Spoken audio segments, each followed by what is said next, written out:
Class 6-এর 248 পাতার 11 নম্বর অঙ্ক, 12 নম্বর অঙ্ক এবং 16 নম্বর অঙ্ক একই টাইপের অঙ্ক। হ্যাঁ, তো 11 নম্বর অঙ্ক কী বলেছে? মোহিত এক দোকান থেকে 18 টাকায় 6টা কলা কিনে আনলো, কিন্তু রাজু অন্য দোকান থেকে 2 ডজন কলা 72 টাকায় কিনে আনলো।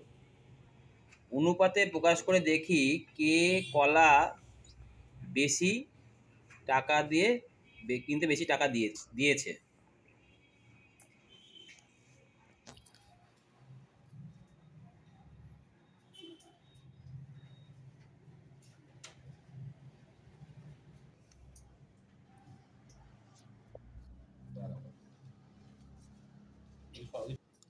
তাহলে অঙ্ক হচ্ছে যে মোহিত আর রাজু দুজনের কলা কিনেছে, তাই তো? মোহিত কিনেছে, আবার কে কিনেছে? তাহলে মোহিতের কলার সংখ্যা ইস্টু কার কলার সংখ্যা? রাজুর কলার সংখ্যা। কত কত বলো? মোহিতের কলা কটা ছিল? 6টা।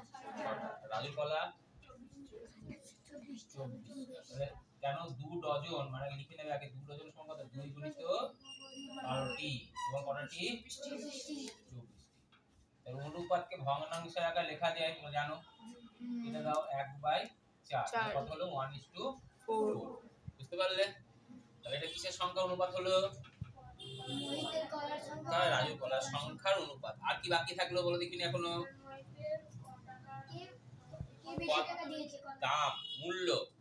এবার মোহিতের কলার মূল্য কি লিখবে? মোহিতের কলার মূল্য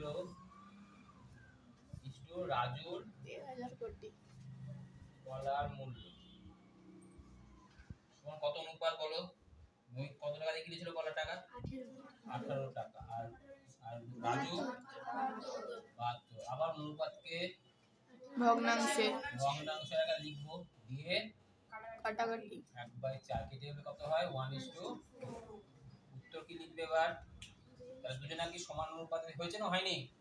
হয়েছে। দেখে কি বেশি টাকা দিয়েছে? না, কেউ বেশি টাকা দেয়নি। তাহলে কে কলা কিনতে বেশি টাকা দিয়েছে? উত্তর কি হবে?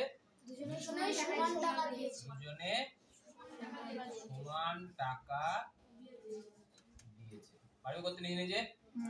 এবার তোমরা একা একা করবে 12 নম্বর আর 16 নম্বর।